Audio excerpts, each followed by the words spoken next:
নমস্কার, রিম্পার রান্নাঘরে আজকে তোমাদের সবাইকে স্বাগত। আজ থেকে শনিবার, তাই আজকে আমাদের নিরামিষ। আর নিরামিষে বিউলির ডাল তো খেতে সবাই ভালোবাসে। আজ তাই বিউলির ডালের রেসিপি আজকে তোমাদের দেখাবো। এর জন্য বিউলির ডালটাকে আগে আমি প্রেসারে সিদ্ধ করে নিয়েছি। দেখো এরকমভাবে সিদ্ধ করে নেবো। এরকম অতটা সিদ্ধ হবে, পুরো গলেও যাবে না, আবার পুরো নরমও হবে না, শক্তও থাকবে না, এরকম হবে। এখন আমি কড়াটা গরম হয়েছে, এবার দেবো সর্ষের তেল। দেখো দু চামচ মতো সর্ষের তেল দিলাম। এবার দেবো মৌরি ফোড়নে, দেবো একটা তেজপাতা, আর দেবো গোটা শুকনো লঙ্কা। ফোড়নটা ভালো করে ভাজা হয়ে সুন্দর একটা মৌরির গন্ধ ছাড়লে তারপরে আমি ডালটা এতে দেবো।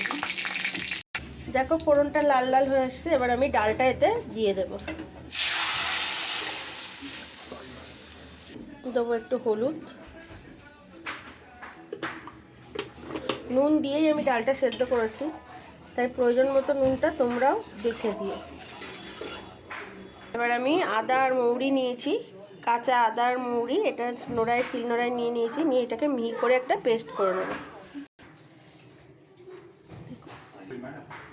আর আদা আর মৌরিটা বাটা হয়ে গেছে।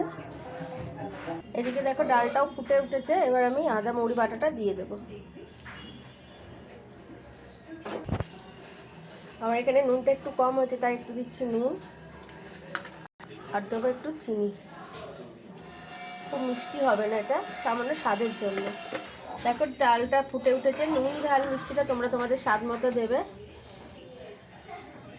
ডালটা আর একটু ফুটবে। দেখো ডালটা হয়ে গেছে, এবার আমি নাবিয়ে দেব। ডালটা নাবিয়ে দিয়েছি, দেখো ডালটা নাবিয়ে দিয়েছি, এবার আমি ওপর দিয়ে দেবো ঘি, নিয়ে ঢাকা দিয়ে দেবো চেপে। অবশ্যই আমার রান্নাটা তোমাদের ভালো লাগবে, ভালো লাগলে একটা কমেন্ট, লাইক আর শেয়ার করে দিও। অবশ্যই চ্যানেলটাকে সাবস্ক্রাইব করো। ধন্যবাদ।